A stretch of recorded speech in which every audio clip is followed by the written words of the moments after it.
The morning light filtered through the tall windows of the Blackwood mansion, casting long shadows across the marble floors. In the east wing, behind a heavy oak door, the steady beep of medical equipment marked the passage of time.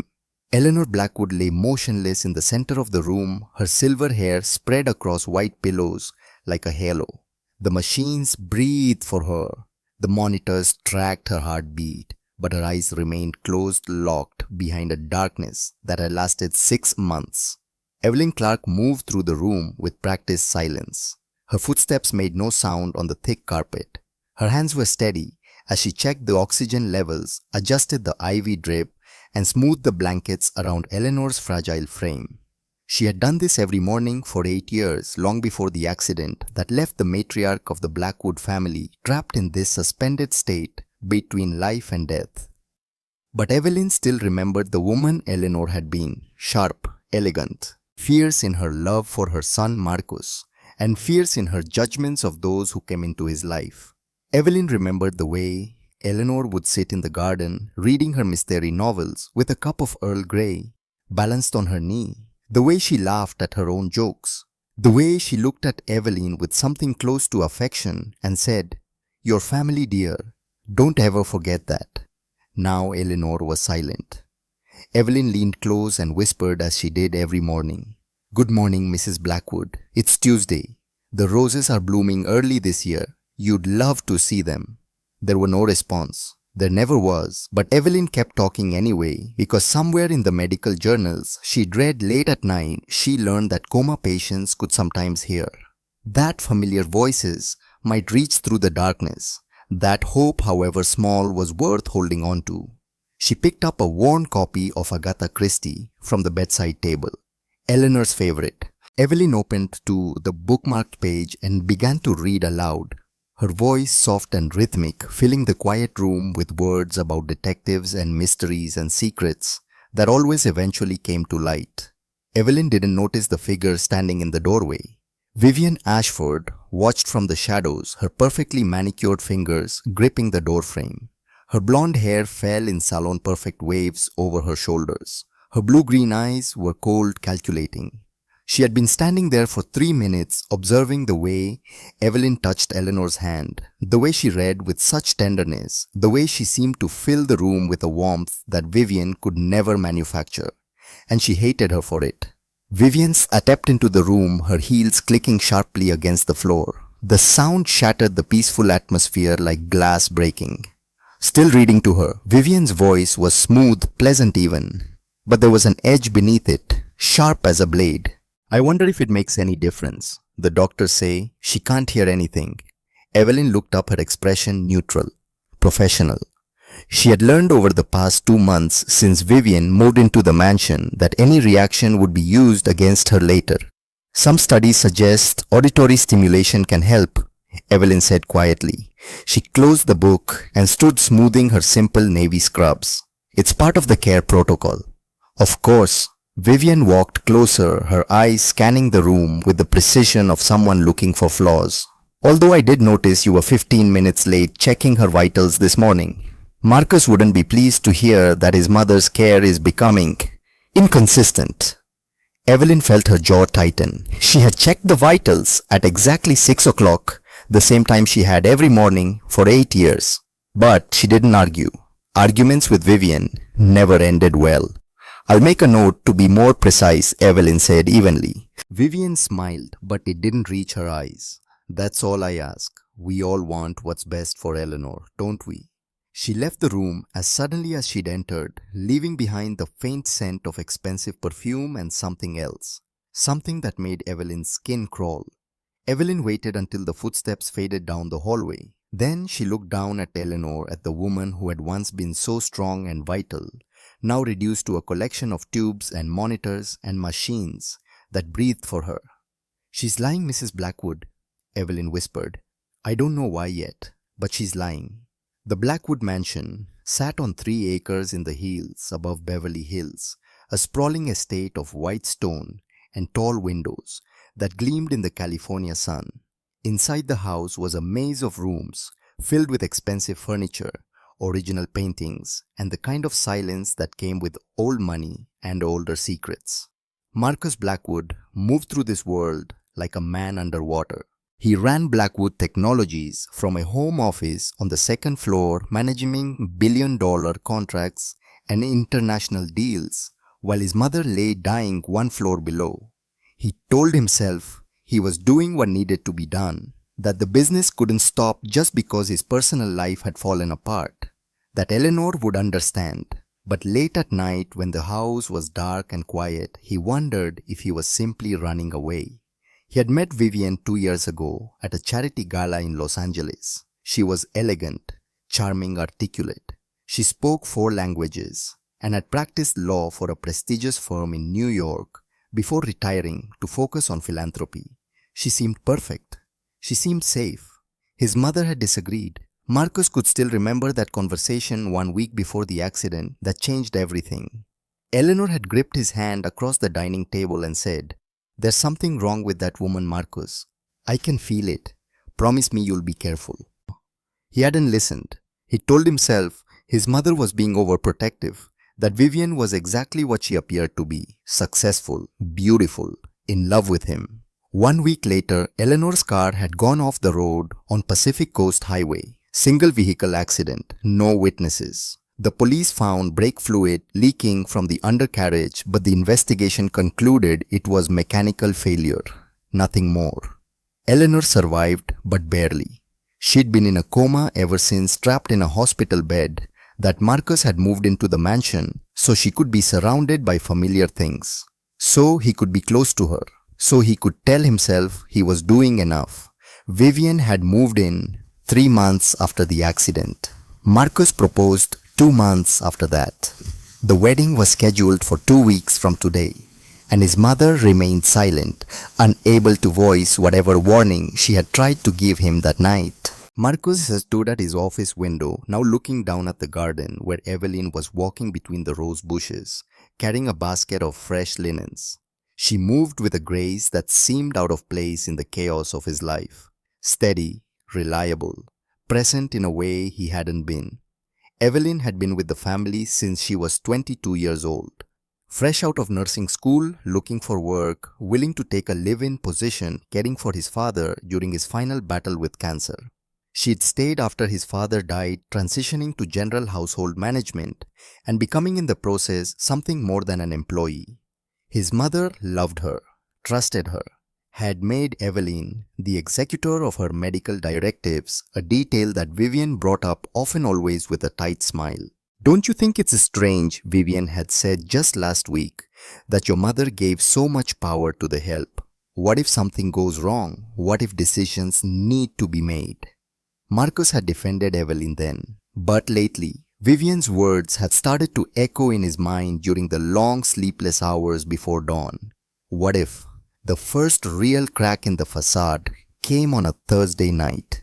Evelyn was in the small staff room adjacent to Eleanor's suite, reviewing medication schedules and preparing the evening dose of antibiotics when the alarm began to sound. The harsh mechanical beeping cut through the quiet house like a scream. She dropped everything and ran.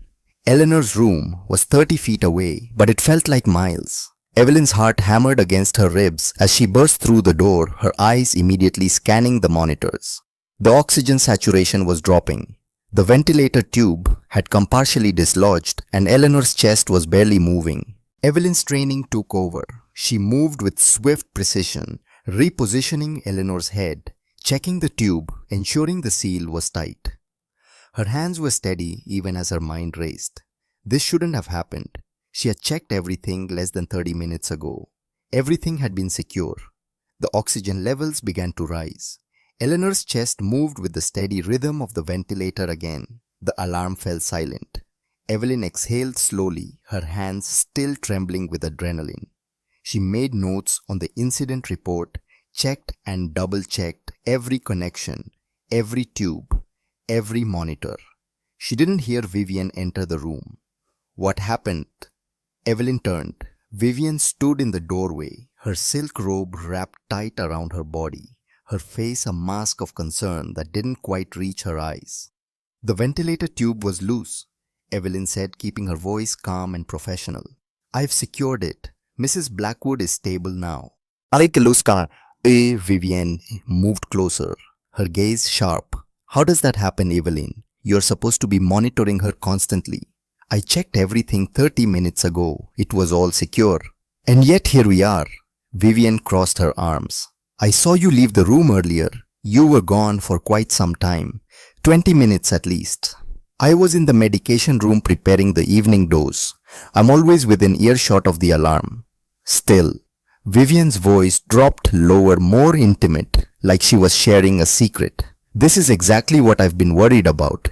You're overworked, Evelyn. You're here alone with her for such long stretches. Mistakes happen when we're tired, when we're not paying attention.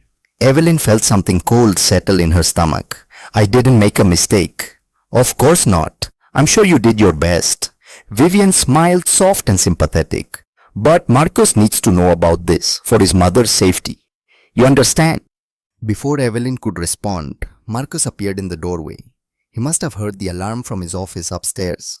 His dark hair was disheveled, his shirt untucked, and there was a wild, frightened look in his eyes that Evelyn had seen too many times in the past 6 months. What happened? Is she okay? Vivian turned to him, her expression shifting seamlessly from cool assessment to warm concern. The ventilator tube came loose. Evelyn caught it, thank God, but Marcus, we need to talk about this. It's the third incident this month. Evelyn's breath caught. The third. There haven't been any other incidents. Vivian gave her a pitying look. The medication mix-up last week, the missed vital signs check on Monday, and now this. Evelyn, know you care about Eleanor, but perhaps it's time to consider that one person can't handle this level of care alone.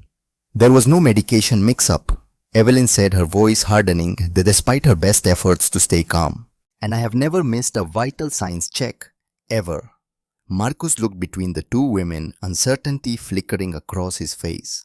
Vivian, what are you talking about? I haven't heard about any of this. Because I didn't want to worry you, Vivian said softly, placing a hand on his arm. I know how much stress you're under with the merger. I've been trying to handle things here to keep an eye on things, but... She trailed off, letting the implication hang in the air. Evelyn felt the trap closing around her. Every word she said now would sound like an excuse. Every defense would seem like deflection. She looked at Marcus, willing him to see the truth, to remember 8 years of dedicated service, of care, that went beyond duty into something deeper. But Marcus had looked exhausted, overwhelmed, and in that moment, Evelyn realized that Vivian had been very, very careful in planting these seeds of doubt. I think, Marcus said slowly, we should install security cameras, just in the main care areas, for everyone's peace of mind. Evelyn's heart sank, but she nodded. Of course, whatever you think is best. Vivian's smile was triumphant, just for a moment before she smoothed it into something softer. That's very wise, darling. I'll help you arrange it tomorrow. After they left, Evelyn stood alone in Eleanor's room listening to the steady beep of the monitors. She walked to the bed and looked down at the woman who had become like family to her. I know something's wrong, Mrs. Blackwood, she whispered. I know she's doing this, but I can't prove it yet. And then so faintly that Evelyn almost thought she imagined it, Eleanor's fingers twitched, just once, just barely. But enough to make Evelyn believe that somewhere deep in the darkness, Eleanor was still fighting too. The cameras were installed within 48 hours. Small discrete devices tucked into corners of Eleanor's room, the hallways, the medication preparation area. The technician explained that Marcus would have access to all the footage through a secure app on his phone and computer.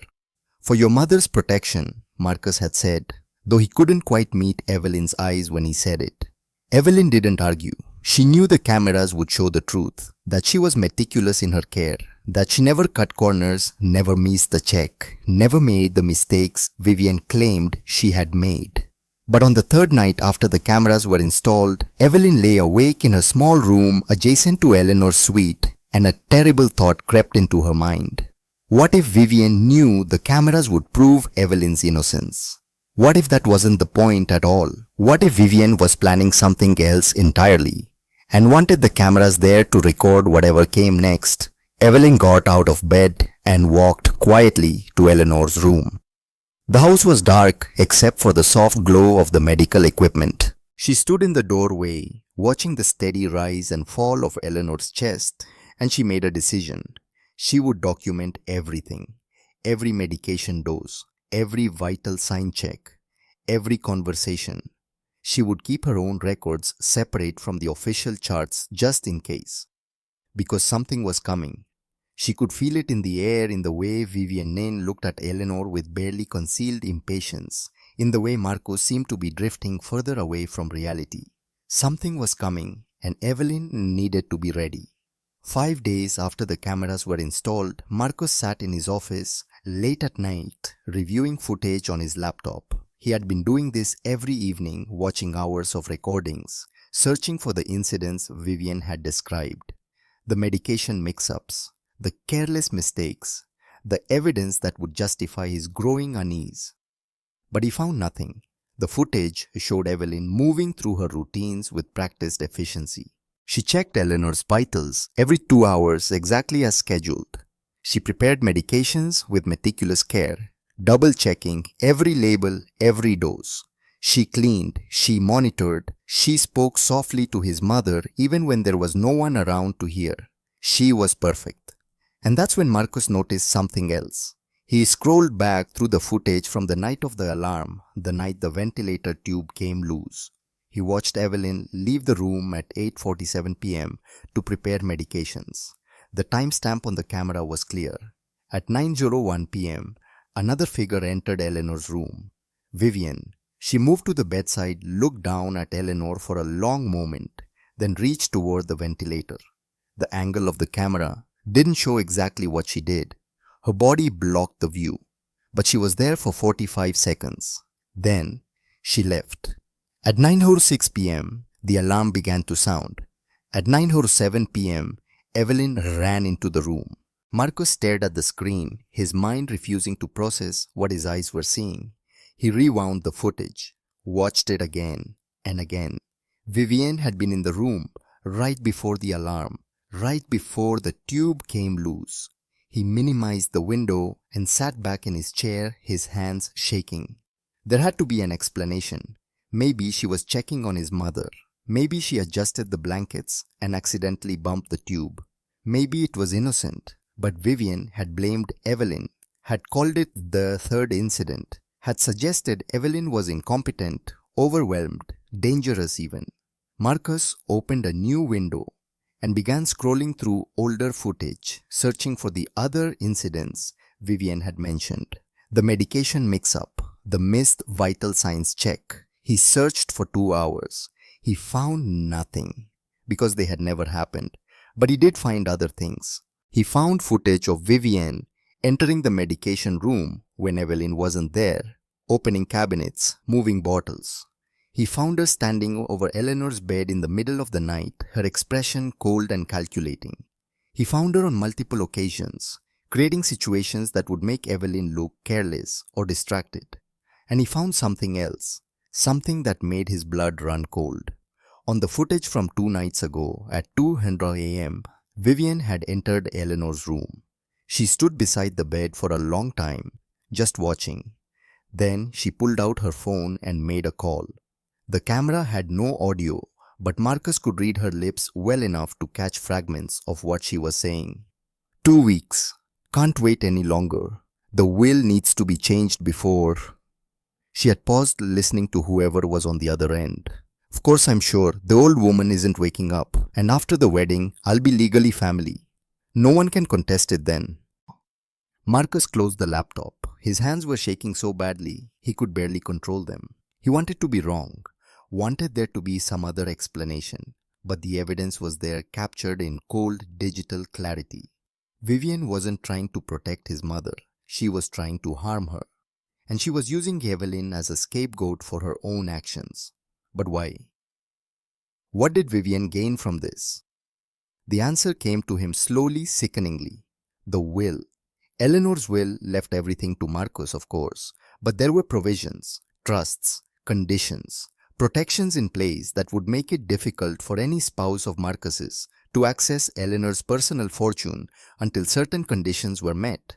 Unless Eleanor died before the wedding, then the will would transfer everything to Marcus with no conditions, no trusts, no barriers. And as his wife Vivian would have access to it all. Marcus stood abruptly, his chair scraping against the floor. He needed to confront her, needed to call the police, needed to know. He stopped himself. If he confronted Vivian now, she would deny everything. She would destroy evidence, create alibis, turn the situation around. She was smart, calculating. She had already proven how easily she could manipulate him. He needed more than suspicion. He needed undeniable proof. He needed to catch her in the act. And suddenly Marcus knew exactly what he had to do. The next morning, Marcus made an announcement over breakfast. He had been called to New York for an emergency board meeting. A merger complication that required his personal attention. He would be gone for 5 days, possibly a week. Vivian's eyes lit up, though she tried to hide it behind a mask of concern. A week, that's such a long time. Are you sure you need to go? I don't have a choice, Marcus said, his voice carefully neutral. The investors are threatening to pull out. I have to handle this personally. Of course. I understand. Vivian reached across the table and squeezed his hand. Don't worry about things here. I'll take care of everything. That's what I'm afraid of, Marcus thought. But he smiled and nodded and played his part. Evelyn was in the kitchen preparing Eleanor's breakfast supplement when Marcus found her. She looked up surprised. He rarely came to the staff areas of the house. I need to speak with you, he said quietly, privately. They walked to the garden far enough from the house that they couldn't be overheard. The morning sun was bright and warm, and the roses were blooming just as Evelyn had told his mother they would be. I'm leaving for New York tonight, Marcus said, but I need you to do something for me while I'm gone. Evelyn looked at him with those steady gray eyes that had seen so much over the past 8 years. What do you need? I need you to watch her, not my mother, Vivian. Evelyn's expression didn't change, but something flickered in her eyes. Understanding, validation, relief. You know, she said quietly, it wasn't a question. I've seen the footage. I know what she's doing, but I need proof. Undeniable, incontrovertible proof. Marcus pulled out a small device from his pocket. This is a recording device. I need you to keep it on you at all times. If Vivian does anything, says anything, I need it recorded. Evelyn took the device, turning it over in her hands. You could have just confronted her, called the police. With what evidence, suspicions, circumstantial footage, she'd lawyer up and walk away. Marcus's jaw tightened. No, I need her to show her hand completely, and she'll only do that if she thinks I'm not watching. This is dangerous, Evelyn said. If she realizes what we're doing, I know. That's why I need you to be careful. If anything happens, anything at all, you call me immediately. He handed her a second phone, a burner. This is only for emergencies. Don't use your regular phone. I think she might be monitoring my calls. Evelyn pocketed both devices. Mr. Blackwood, Marcus, why is she doing this? What does she want? Marcus looked back at the house, at the window of his mother's room where Eleanor lay trapped in darkness. Money, power, the Blackwood name. He turned back to Evelyn, and she's willing to kill for it. The words hung in the air between them, terrible and true. I won't let her hurt Mrs. Blackwood, Evelyn said quietly. I promise you that. I know. Marcus managed a small, sad smile. My mother was right about you. She said you were family. I should have listened to her about a lot of things. He left that evening, making a show of packing bags and arranging car service to the airport. Vivian kissed him goodbye at the door, her performance of the devoted fiancée flawless. But once his car disappeared down the long driveway, her expression changed. The warmth drained from her face, replaced by something cold and predatory. She turned to find Evelyn standing in the hallway watching her. Just the two of us now, Vivian said softly. For a whole week. I suppose we'll finally see what you're really made of, won't we, Evelyn? Evelyn didn't respond. She simply turned and walked back to Eleanor's room, feeling the weight of the recording device in her pocket and the weight of her promise to Marcus. The game had begun. and Evelyn had no intention of losing. But Marcus hadn't gone to New York at all.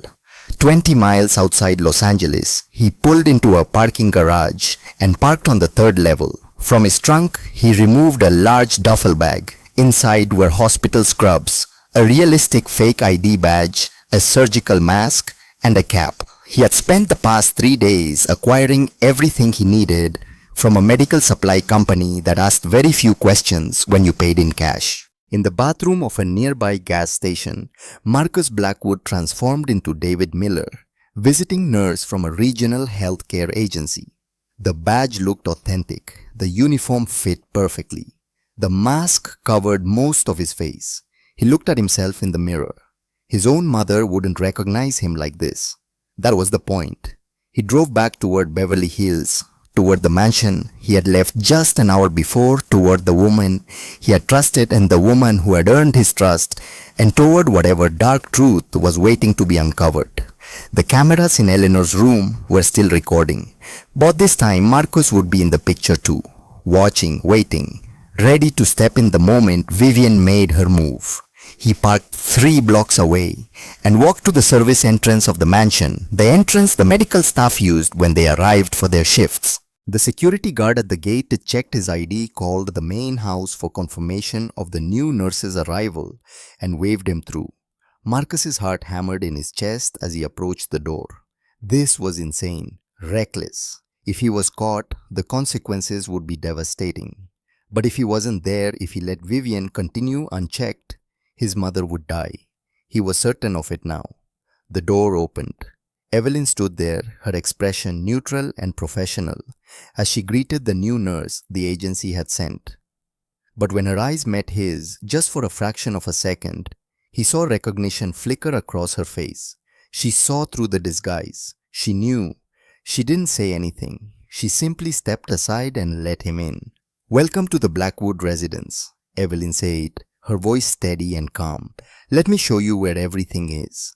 As she led him through the familiar halls of his own home, Marcus felt the final piece of the plan fall into place. Evelyn knew who he really was. She would help him. Together, they would protect his mother, and together they would unmask the woman who had slithered into their lives with murder in her heart and money in her eyes.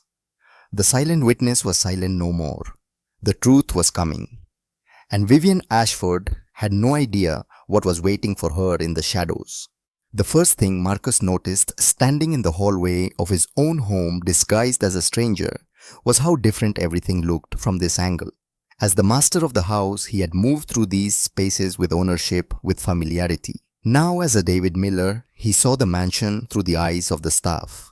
The people who existed in the margins of his life, invisible until needed. Evelyn walked ahead of him, her posture straight and professional, explaining the layout of the medical wing.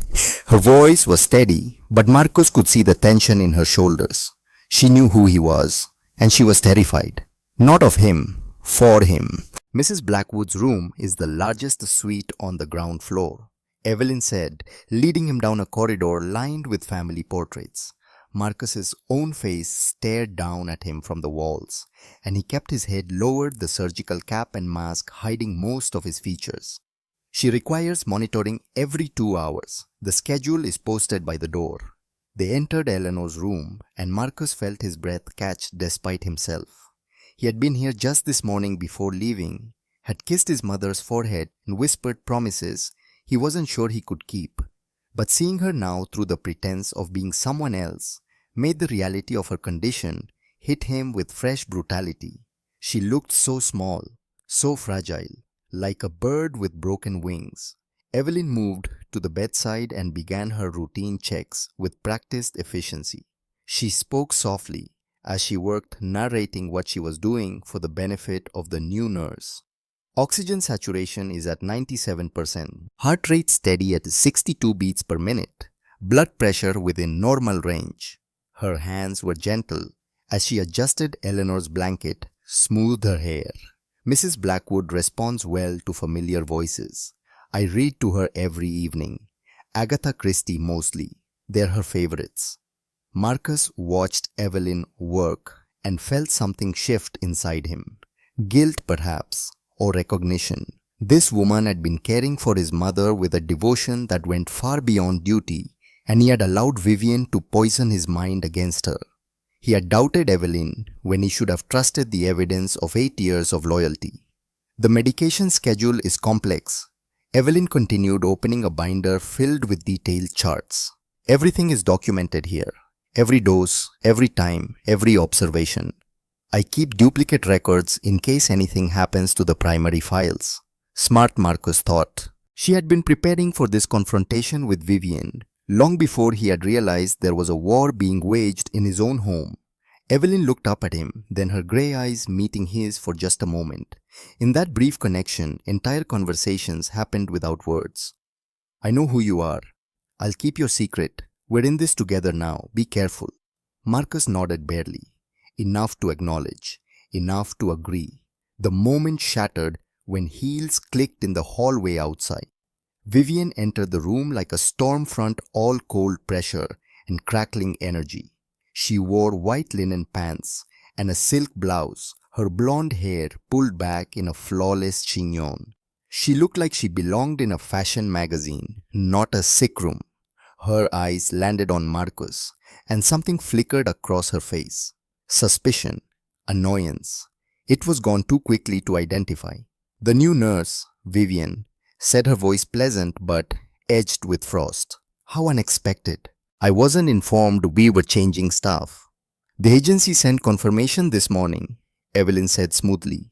With Mr. Blackwood away, they thought it best to increase coverage. David will be handling the overnight shifts. David. Vivian's gaze traveled over him slowly, analytically. Marcus kept his breathing steady, his posture relaxed.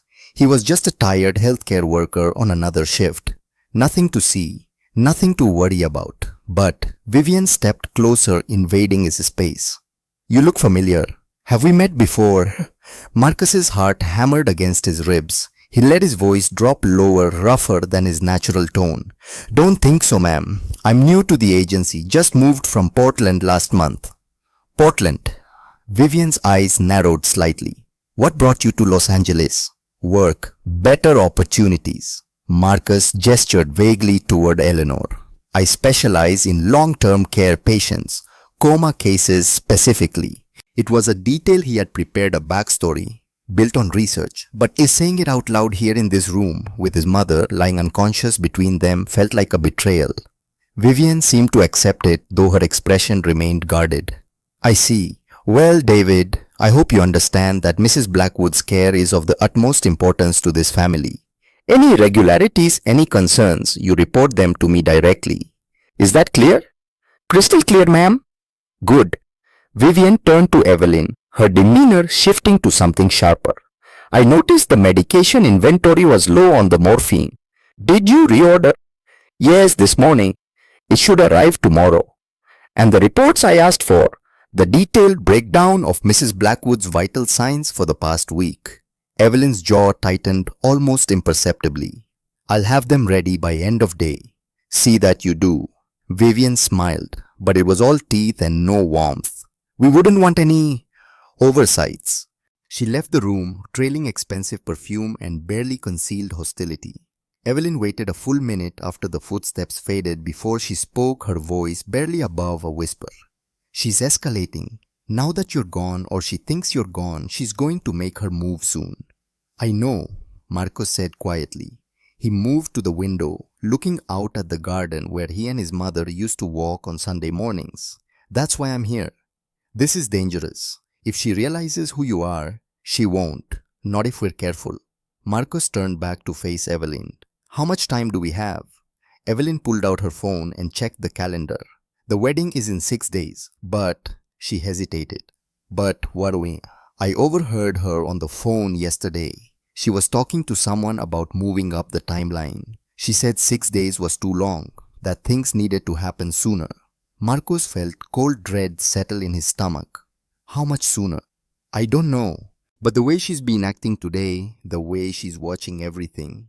Evelyn looked at Eleanor, then back at Marcus. I don't think we have 6 days. I think we have maybe 3. Maybe less. The rest of that first day passed in careful observation and mounting tension.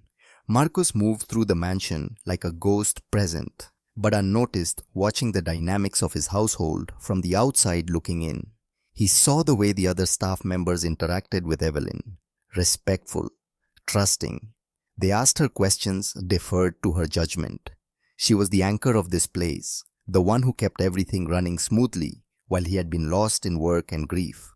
He saw the way they avoided Vivian, how conversations stopped when she entered a room, how smiles became forced and bodies tensed. The staff feared her, he realized. Not openly, not obviously, but in the small ways that servants learn to fear those with power over their livelihoods. And he saw Vivian herself, stripped of the performance she maintained in his presence. She was restless, prowling through the house like a caged predator. She made phone calls in hushed tones, always moving to private spaces where she thought she couldn't be overheard. She spent long periods in Eleanor's room when she thought no one was watching, standing at the foot of the bed with an expression Marcus couldn't quite read. Calculation, impatience, something darker. That evening during the shift change, when the day nurses left and the night staff took over, Marcus found himself alone in the medication room cataloging supplies as David Miller was supposed to do. The room was small, efficiently organized, with locked cabinets for controlled substances and detailed inventory logs.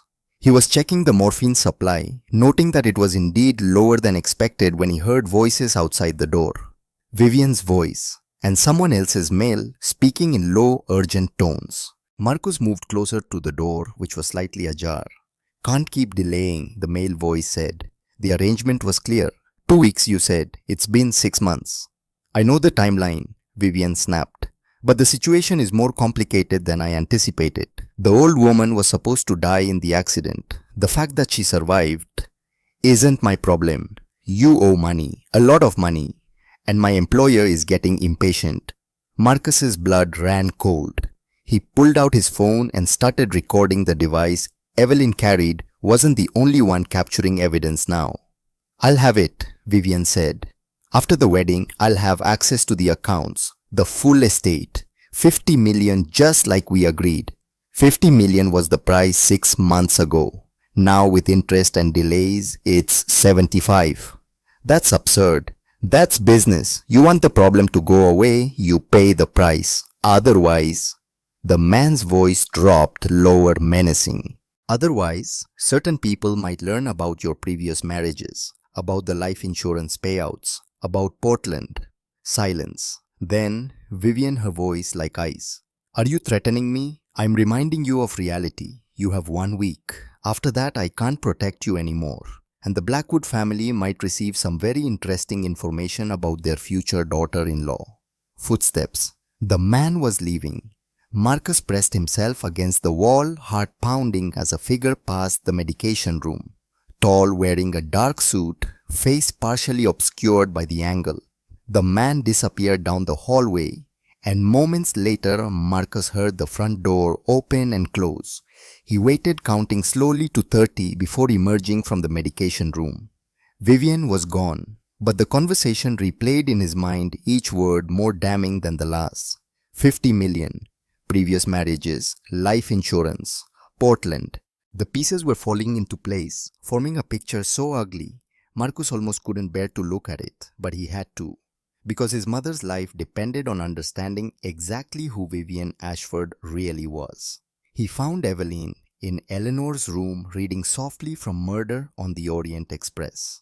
She looked up when he entered, marked her place in the book, and waited. Marcus crossed to her and held out his phone, the recording playing on low volume. They stood close together, shoulders almost touching, as Vivian's voice emerged from the speaker, confessing to debts, to previous marriages, to secrets in Portland. When it finished, Evelyn's face had gone pale. "She killed them," Evelyn whispered. "Her previous husbands. That's what he meant about life insurance payouts." "I think so," Marcus said. His hands were shaking. "I think she's done this before. Multiple times. She marries wealthy men, kills them, collects the money. And now she's trying to do it to my family." "But she can't kill you. You're too visible. Too much scrutiny." "No, but my mother." Marcus looked at Eleanor sleeping peacefully, unaware of the danger circling her like sharks. If my mother dies before the wedding, her estate transfers to me free and clear. No trusts, no conditions. And once Vivian and I are married, she'll have access to everything. Then we call the police, Evelyn said firmly. We show them this recording. And say what? That we have a recording of a conversation about debt. Her lawyer would tear it apart in seconds. We need more. We need proof of her previous crimes. We need her to incriminate herself completely. Or we need to catch her trying to hurt Mrs. Blackwood, Evelyn said quietly. In the act, undeniably. Marcus looked at her, this woman who had cared for his mother with such devotion, who was now willing to put herself at risk to protect Eleanor. That means waiting, letting her make a move, using my mother as bait. But your mother is already bait, Evelyn said. We're just making sure the trap is set properly. Over the next 2 days, Marcus maintained his disguise as David Miller while systematically gathering evidence. He contacted Thomas Reed, his head of security and former police detective, filling him in on everything he'd discovered. Reed had always been suspicious of Vivian, and now he threw himself into a deep background investigation. What Reed uncovered was chilling. Vivian Ashford was an alias. Her real name was Jennifer Walsh. Before that, Catherine Price. Before that, Amanda Bradley. At least 4 identities over the past 12 years. 3 previous marriages. 3 dead husbands. All wealthy. All within 2 years of the wedding. First husband fell down the stairs in their Portland home, ruled accidental. Second husband, boating accident in Lake Tahoe. Body never fully recovered. Third husband, heart attack at age 45 with no prior cardiac issues. Cremated quickly before anyone could request an autopsy. In each case, Vivian had inherited millions. In each case, she disappeared within 6 months, resurfacing later with a new name and a new target. She's a serial killer, Reed told Marcus over the encrypted phone line. A very smart, very careful serial killer. And your mother figured it out. That's why Vivian had to silence her. The car accident, Marcus said, his voice hollow. She sabotaged my mother's brakes. I've been back through the police report. The mechanic who inspected the car noted that the brake line was cut cleanly, not frayed from wear. At the time, they assumed it was damaged in the crash. But if we look at it now, knowing what we know, she tried to murder my mother 6 months ago. And when that didn't work, she's been waiting for another chance. Marcus, you need to get your mother out of that house, now. Before. No. Marcus's voice was firm. If we move her, Vivian will run. She'll disappear like she did before, change her identity again and find another victim. I want her caught. I want her in prison where she can never hurt anyone else. Then we need to catch her in the act. I have contacted Detective Sarah Morrison at LAPD.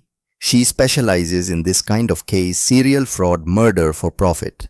She's willing to work with us, but she needs evidence that will hold up in court. How much time do we have? Reed was quiet for a moment. Morrison says women like Vivian operate on tight timelines. If she's in debt and facing pressure from loan sharks, she'll act soon. Within days, not weeks. Maybe even tonight.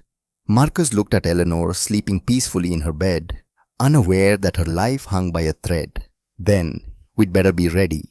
That evening, Marcus and Evelyn finalized their plan. Reed would monitor the security cameras remotely from his home office, with Detective Morrison on standby. They would catch Vivian in the act attempting to harm Eleanor, and have irrefutable video evidence. But there was one element they needed to make the trap work: bait. The insulin. Evelyn said, her voice steady despite the fear in her eyes. She'll use insulin. It's the perfect murder weapon for someone in your mother's condition. A massive dose would cause fatal hypoglycemia, and it would be almost impossible to distinguish from natural complications of the coma. How would she get it? From the medication room. We keep emergency supplies of insulin, even though your mother isn't diabetic. Standard protocol for any medical facility. Evelyn paused. I checked the inventory this morning. We're missing 1 vial. Marcus felt his blood turn to ice. She already took it. Yesterday. While you were upstairs, I saw her go into the medication room, but by the time I got there, she was leaving. I checked later and noticed the missing vial. Then she's planning to do it soon. Tonight, probably. We should count it as certain, Evelyn said. Tomorrow is 3 days before the wedding. After tonight, there will be more people around, wedding planners, caterers, family arriving. Tonight is her last chance to do this quietly. They spent the next hour preparing. Reed confirmed that all cameras were recording and that Detective Morrison was standing by with 2 patrol officers parked discreetly down the street. The trap was set. Now they just had to wait. The house grew quiet as the hours passed. Midnight came and went. 1 a.m., 2 a.m. Marcus remained in the storage room adjacent to Eleanor's suite, the same hiding place he'd used before. From there, he could see through a crack in the door, could hear everything, could respond within seconds if needed. Evelyn sat in the chair beside Eleanor's bed, reading softly from The Murder of Roger Ackroyd. To any observer, she appeared to be following her normal routine, but the recording device in her pocket was active, and she was hyper-aware of every sound in the house. At 2:43 a.m., they heard it, the soft click of heels on marble, footsteps approaching down the hallway. Evelyn quickly closed her book and settled back in the chair, arranging herself to look like she had fallen asleep while reading. Her breathing slowed, deepened, her head tilted to one side, but her hand hidden beneath the blanket on her lap gripped her phone. One button press would alert Marcus and send an emergency signal to Reed and Detective Morrison. The door opened slowly, almost silently. Vivian entered the room, moving like a shadow. She wore all black leggings, a long-sleeved shirt, even gloves. Her blonde hair was pulled back severely. In her right hand, she carried a small black leather case. She paused just inside the door, her gaze sweeping the room. Her eyes lingered on Evelyn for a long moment, studying the rise and fall of her chest, the relaxed posture of someone deeply asleep. Satisfied, Vivienne moved toward the bed. Marcus watched through the crack in the door, his every muscle tensed. Not yet. Wait for her to act. Wait for evidence that can't be disputed. Vivienne stood beside Eleanor's bed, looking down at the woman who had tried to warn her son, who had seen through her facade from the very beginning. "You should have kept your mouth shut," Vivienne whispered. "You should have accepted me, welcomed me into your family. But no, you had to interfere. You had to poison Marcus against me." She unzipped the black case. Inside, Marcus could see a syringe already filled with clear liquid. Insulin, enough to kill. "This should have been over 6 months ago." Vivian continued, her voice cold and clinical. "The car accident should have worked, but you're stubborn. You survived, and now I have to do this the hard way." Then she reached for Eleanor's IV line, preparing to inject the insulin directly into the tube where it would flood Eleanor's system within seconds. "But after tonight, you'll finally be gone. Marcus will be devastated, of course. He'll need comfort, support, and I'll be there for him. The devoted fiancée, the grieving daughter-in-law who tried so hard to help but just couldn't save you." Vivian's hand moved toward the IV port. "And then once we're married, once I have legal access to everything." She smiled a terrible cold smile. "Well, accidents happen, especially to men who work too hard, who ignore their health, who drink a little too much wine with dinner." She was about to insert the needle when Evelyn moved. "Step away from her." Vivian spun around, her eyes wide with shock. Evelyn was on her feet, no longer pretending to sleep, her phone raised and recording. "I said step away from Mrs. Blackwood, now." For a moment, Vivian just stared. Then her expression shifted, cycling through surprise calculation and finally settling on cold fury. "How long have you been awake?" "Long enough," Evelyn said. "Long enough to record your confession. Long enough to watch you try to murder Mrs. Blackwood. Long enough to make sure you never hurt anyone again." Vivian's jaw clenched. "You recorded nothing. And then even if you did, it won't matter. You're the help. A disgruntled employee trying to frame me. Who do you think they'll believe?" "They'll believe the evidence," Marcus said, stepping out of the storage room. "They'll believe the multiple cameras that recorded everything you just did and said. They'll believe the investigation into your previous identities and your dead husbands. Vivian's face went white as Marcus pulled off his surgical mask and cap. Marcus, her voice was barely a whisper. But you're in New York. No, Vivian.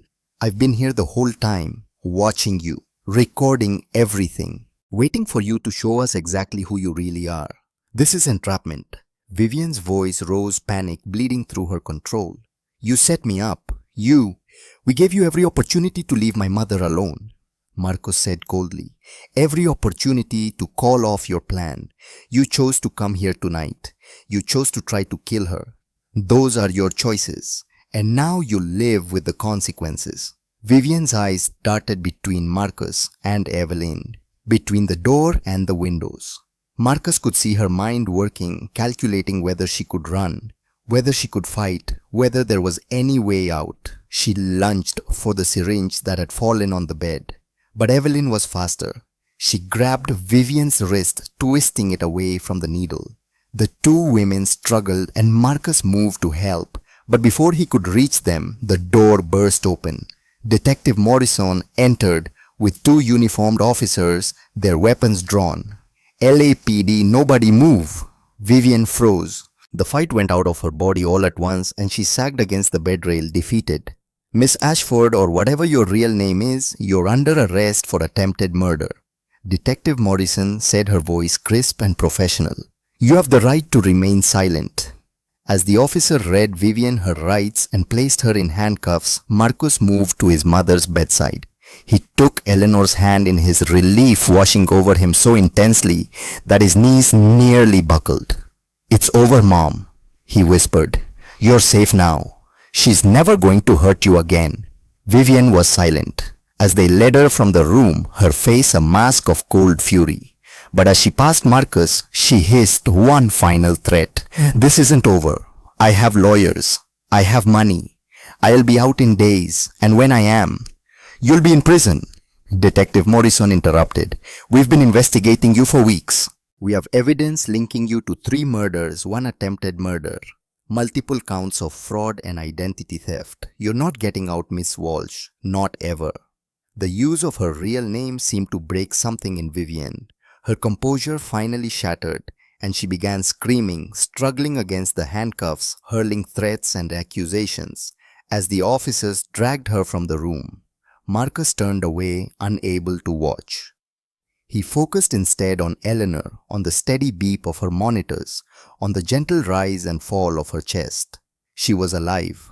She was safe. And Vivian Ashford, Jennifer Walsh, was finally caught. As the police processed the scene, taking photos and collecting evidence, Marcus and Evelyn stood together beside Eleanor's bed.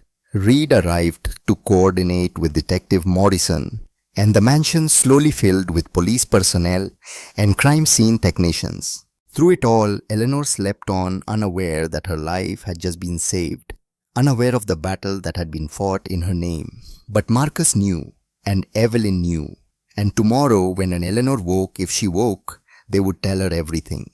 They would tell her that she had been right all along, that her instincts about Vivian had been correct, that her son had finally listened, had finally acted, had finally protected her the way she had always protected him.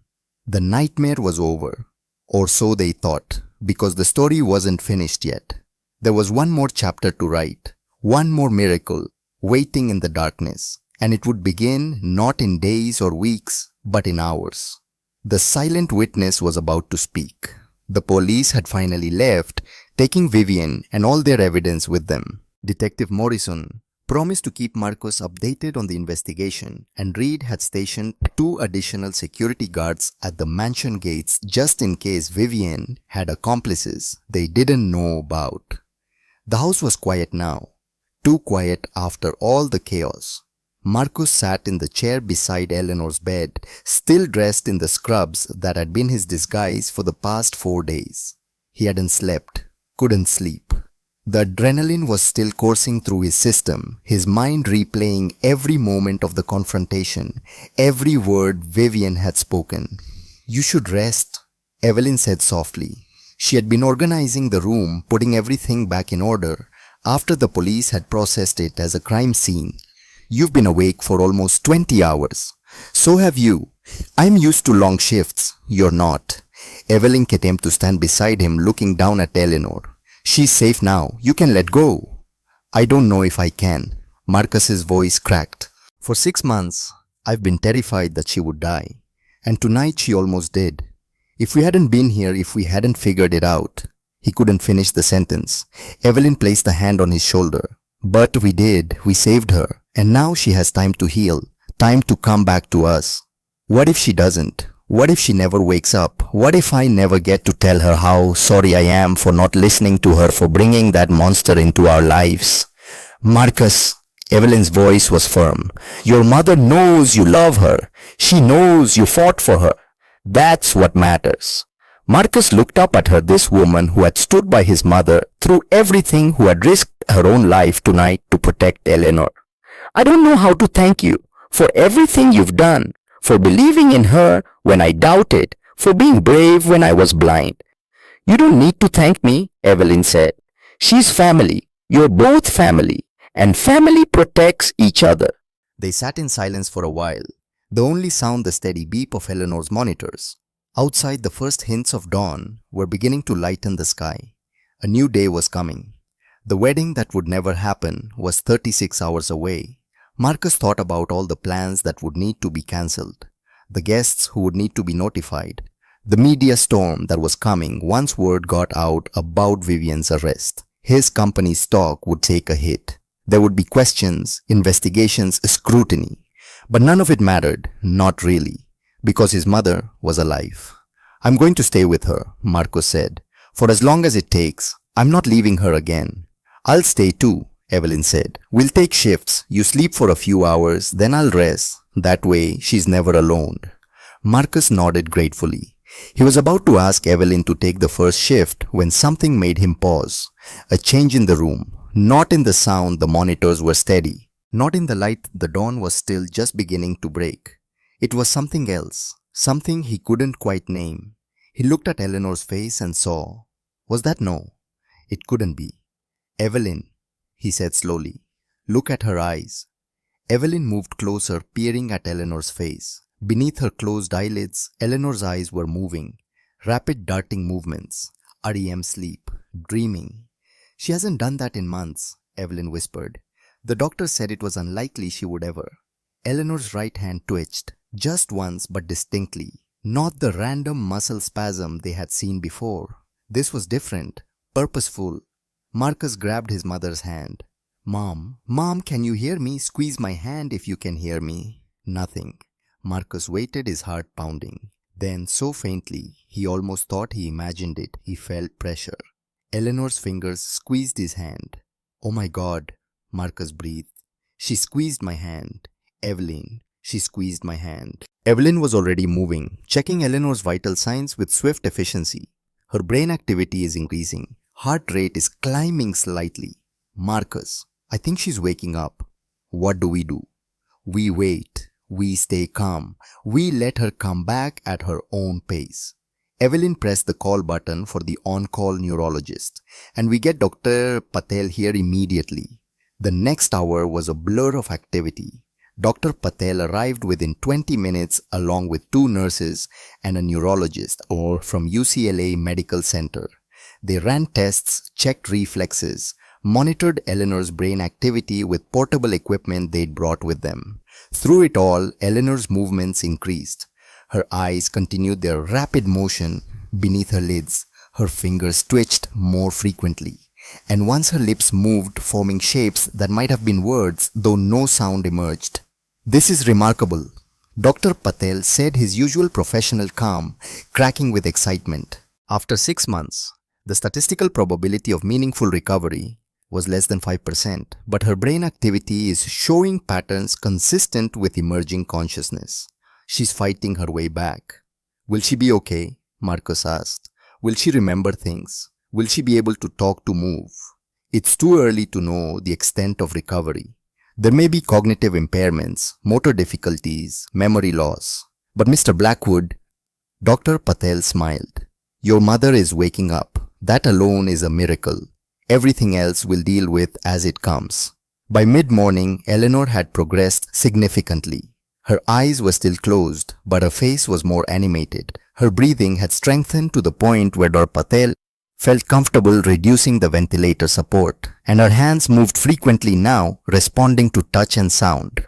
Marcus hadn't left her side. He talked to her constantly, telling her about everything that had happened, about how they'd caught Vivian, about how she was right all along. He apologized over and over for not listening to her warnings, for bringing danger into their home. And with each word, Eleanor's responses grew stronger.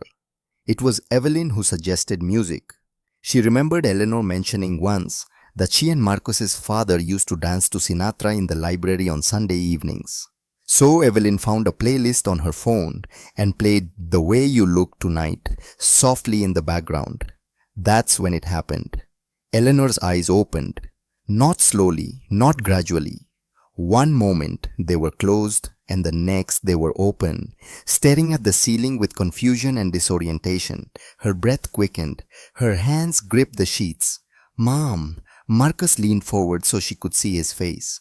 "Mom, it's me. It's Marcus. You're safe. You're in your room at home. You've been in a coma, but you're waking up now.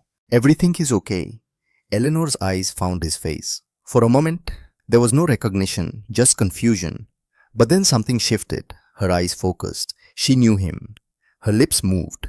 No sound came out at first. Her vocal cords were weak from months of disuse.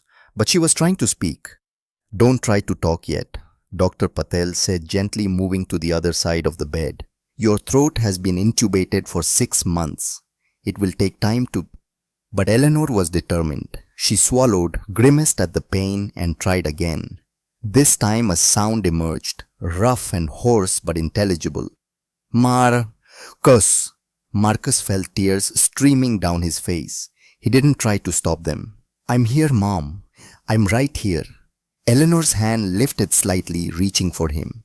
He took it in both of his, holding tight. "We..." Eleanor's face contorted with effort. "We've... Iene..." "Gone," Marcus said firmly. "She's in jail, Mom. She can't hurt you. She can't hurt anyone ever again. We caught her." "We stopped her." Eleanor's eyes closed briefly, and when they opened again, tears were sliding down her temples. Relief, gratitude, and something else Marcus couldn't quite read. Over the next 2 hours, Dr. Patel and his team carefully removed the ventilator tube, a process that left Eleanor coughing and gasping, but breathing entirely on her own for the first time in 6 months. They gave her ice chips to soothe her throat, and slowly, her voice began to return. It was weak and raspy, but it was her voice. Eleanor Blackwood was back. "Tell me everything," Eleanor said. She was sitting up slightly now, propped on pillows, sipping water through a straw. Her speech was slow and labored, but her mind was sharp. Her eyes missed nothing. Marcus told her the whole story, about the cameras, about Vivian's manipulation, about his decision to go undercover as a nurse, about the evidence they'd collected, about the final confrontation just hours ago. Eleanor listened, without interrupting her expression, cycling through anger, fear, vindication, and finally pride. When Marcus finished, Eleanor looked at Evelyn, who was standing quietly by the window. "You," Eleanor said, her voice stronger now, "you knew from beginning." Evelyn stepped forward. "I suspected. I saw things that didn't add up, but I didn't have proof, and I didn't think Marcus would believe me against her. You Pento protected me." Eleanor reached out her hand and Evelyn took it. "You saved me." "We saved you," Evelyn corrected gently. "Marcus and I together." Eleanor looked between them, and despite her weakness, a small smile touched her lips. Good team." "Mom," Marcus said, "there's something else you need to know. About Vivian, about who she really is." He told her about the multiple identities, about the previous husbands who had died, about the life insurance payouts, about how Eleanor's car accident had been attempted murder, not mechanical failure. Eleanor's face darkened, but she didn't seem surprised. "Knew something evil. Couldn't prove, couldn't make you See, I see now, Marcus said, his voice breaking. I'm so sorry I didn't listen to you. I'm sorry I let her into our lives. I'm sorry I wasn't there when... Stop. Eleanor's hand tightened on his. You came back, fought for me, caught her. She paused, gathering strength. That's what matters. You chose right. Only because Evelyn helped me see the truth. Eleanor looked at Evelyn again, and this time her smile was wider. Told you, years ago, your family. Always. Family. Evelyn's eyes filled with tears. Thank you, Mrs. Blackwood. Eleanor, the older woman corrected. Call me Eleanor. No more, Mrs. Blackwood. As evening fell, Eleanor was transferred to a private suite at UCLA Medical Center for observation and intensive physical therapy. Her recovery was progressing faster than anyone had dared hope, but she still had a long road ahead. Months of rehabilitation to regain full motor function, speech therapy, occupational therapy. But she was alive. She was conscious. She was fighting.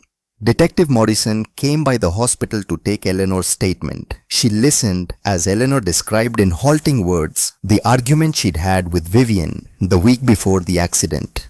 How Vivian had threatened her, though the words had been subtle enough to deny later. How Eleanor had told Marcus she didn't trust Vivian. How a week later her brakes had failed. We'll add attempted murder to the charges from 6 months ago, Morrison said. Between that and everything from last night, plus the evidence we're gathering about her previous victims, Vivian Walsh is going to prison for the rest of her life. Good, Eleanor said simply. Her voice was stronger now, though still hoarse. Make sure she never hurts anyone. Again. I promise you, Morrison said. She's done. After Morrison left, Marcus sat with his mother in the quiet hospital room. The machines here were different from the ones at home, but they beeped with the same steady rhythm, the sound of life continuing. I'm going to cancel the wedding, Marcus said. Obviously, and I'll issue a statement to the press, something simple, due to unforeseen circumstances. No, Eleanor said.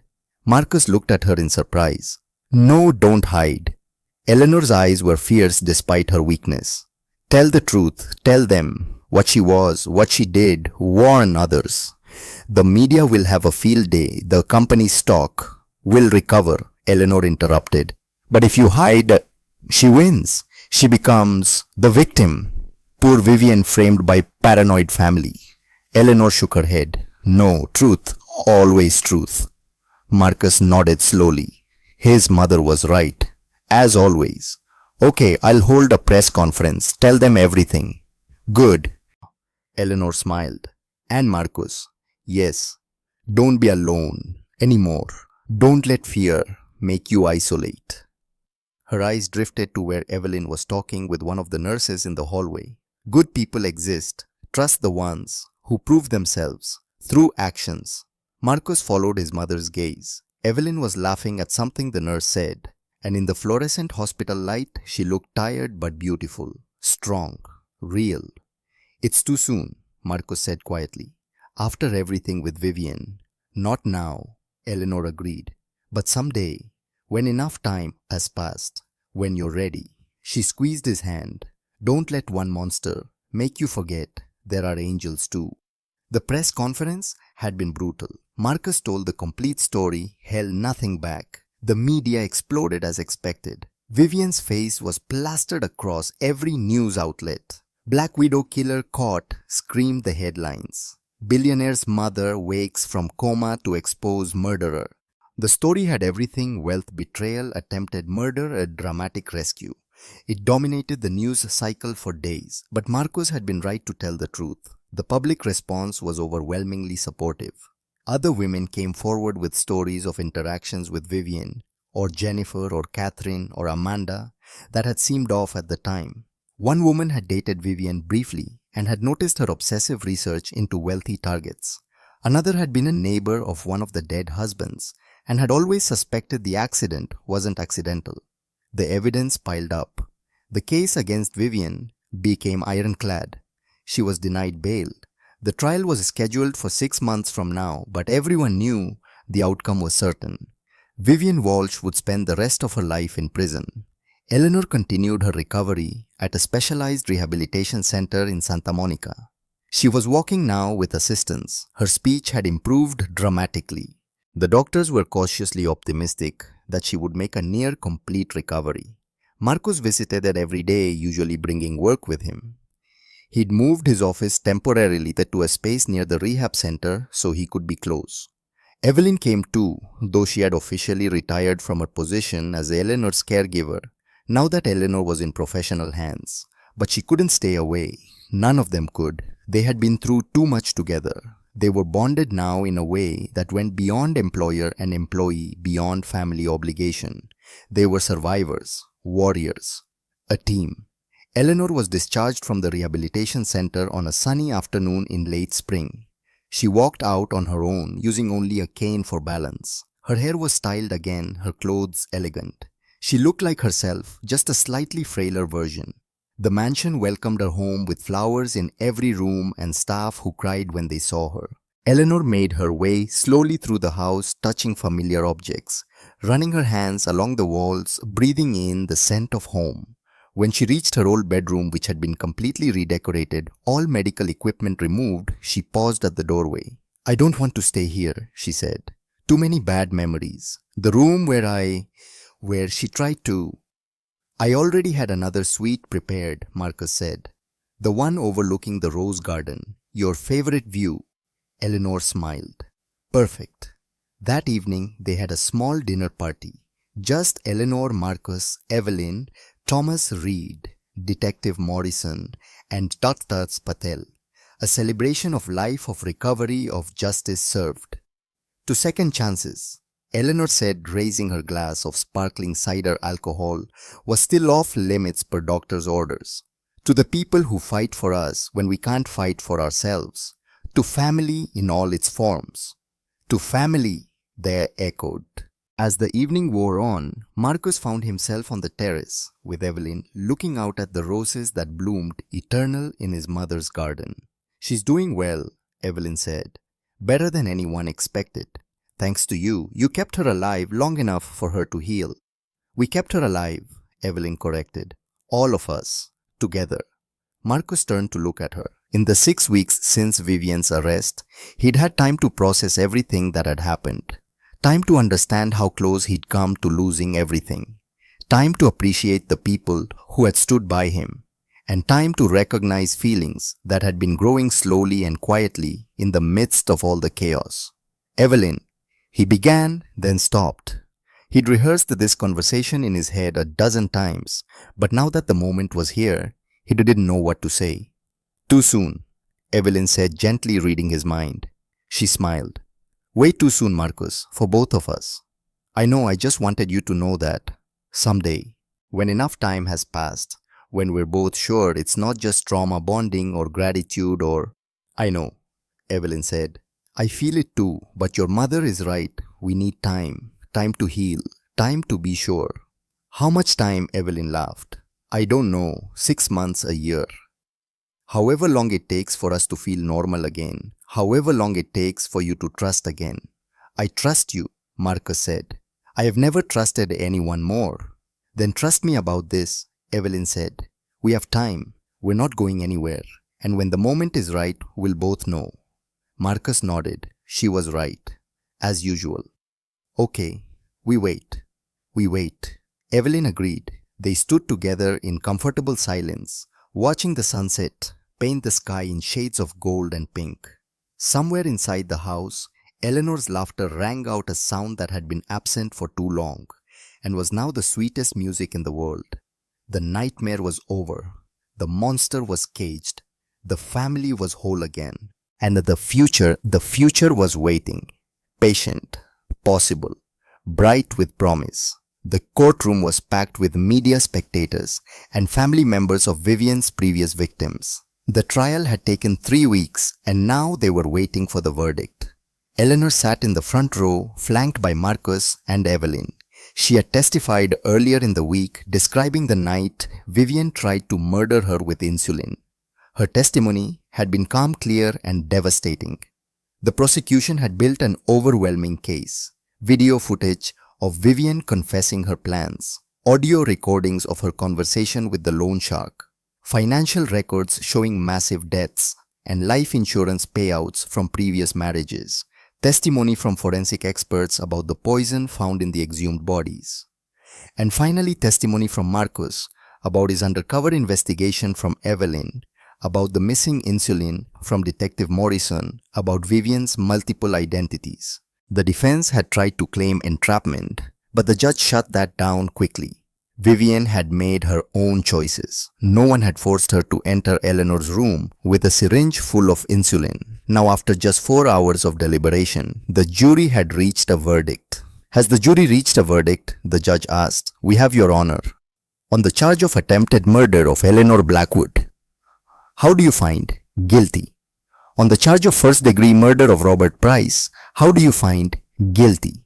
On the charge of first-degree murder of Thomas Bradley, how do you find? Guilty. On the charge of first-degree murder of James Walsh, how do you find? Guilty. The verdicts continued. Guilty, guilty, guilty. On every count, on every charge. When it was over, Vivian sat perfectly still, her face blank, but her hands cuffed in her lap were trembling. The judge sentenced her to life in prison without the possibility of parole. 3 consecutive life sentences to be exact. She would die in prison. There was no other outcome. As the bailiffs led Vivian away, she looked at Marcos one final time. There was no rage now, no threats, just cold, empty defeat. I almost had it all, she said quietly. I was so close. But you didn't, Eleanor called out from the gallery. Her voice was strong now, fully recovered. Because some things are worth fighting for, and some people can't be fooled forever. Vivian didn't respond. She simply turned away and let the bailiffs lead her through the door that would close behind her for the rest of her life. Outside the courthouse, Marcus held a brief press conference. He thanked Detective Morrison and the LAPD. He thanked Dr. Patel and the medical team. He thanked everyone who had supported his family through this nightmare. And he announced the creation of the Eleanor Blackwood Foundation, a non-profit dedicated to supporting victims of intimate partner violence and financial fraud. All proceeds from the lawsuit against Vivian's estate would go to the foundation. My mother survived, Marcus said into the cameras, but 3 men didn't. Their memories deserve to be honored. Their families deserve justice. And future victims deserve protection. That's what this foundation will do. It will make sure Vivian Walsh's legacy is not one of destruction, but one of hope. Eleanor stood beside him, leaning only slightly on her cane, her head held high. She didn't speak. Marcus had asked if she wanted to, and she declined, but her presence said everything. I survived. I fought. I won. The garden party at the Blackwood mansion was small and intimate. Just close friends, family, and the people who had stood by them through the darkest time of their lives. Eleanor moved through the crowd with ease now, her cane mostly decorative. She had made a remarkable recovery with only slight lingering effects from the coma. A bit of weakness in her left hand, occasional difficulty with complex words, but nothing that stopped her from living fully. The Eleanor Blackwood Foundation had raised over $10 million in its first year. They had helped dozens of women escape abusive relationships, funded investigations into other suspected Black Widow cases, provided support for families of fraud victims. Vivian's face had become synonymous with predatory manipulation. Her case was studied in law enforcement training programs. Articles were written about how to recognize the warning signs of financial predators in relationships. She had wanted to be remembered. She had gotten her wish, just not in the way she'd hoped. Marcos stood at the edge of the garden watching his mother laugh with Detective Morrison about something. Seeing her so alive, so vibrant, still felt like a miracle. There were days when he woke up and had to remind himself that it was real, that she had survived, that they had all survived. You look deep in thought, Evelyn said, appearing beside him with 2 glasses of champagne. Just grateful, Marcus said, accepting a glass. For all of this, for her, for... He paused.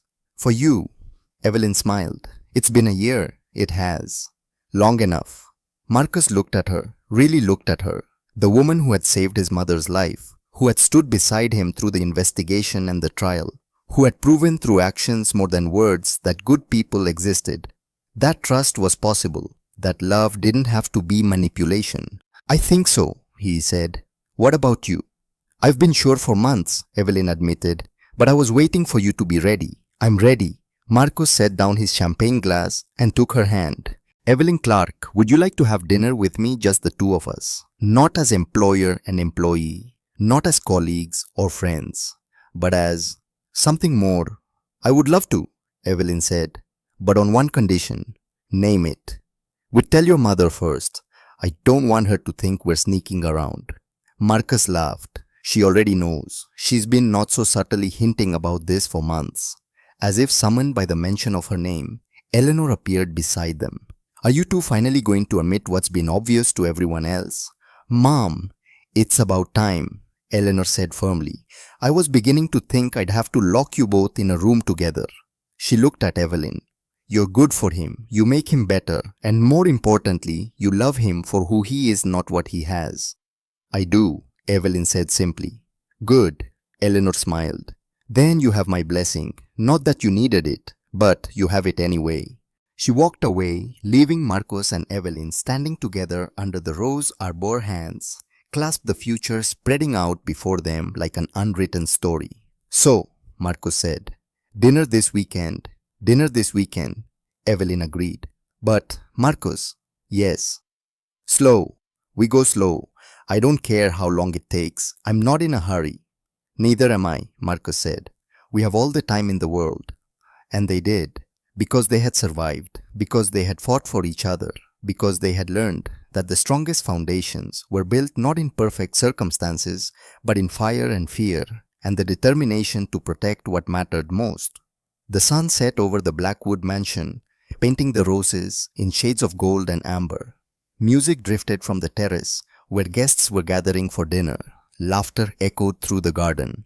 Eleanor stood at the center of it all, surrounded by the people she loved, grateful for every breath, every moment, every second chance she'd been given. She had been silent for 6 months, but she had been listening, learning, waiting, and when the moment came, when the truth needed to be told, she had spoken in the only way that mattered, through love, through loyalty, through the unwavering determination of those who refused to give up. The silent witness had testified, justice had been served, and life, messy, complicated, beautiful life, continued. Tomorrow would bring new challenges, new joys, new stories.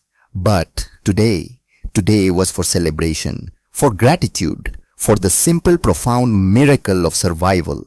Eleanor Blackwood smiled and raised her glass. To truth, she said. To justice. To family. To family, they echoed. And in the fading light of a perfect California evening, surrounded by roses and laughter and love, Eleanor Blackwood looked around at the life she had fought so hard to keep and thought, this is worth everything.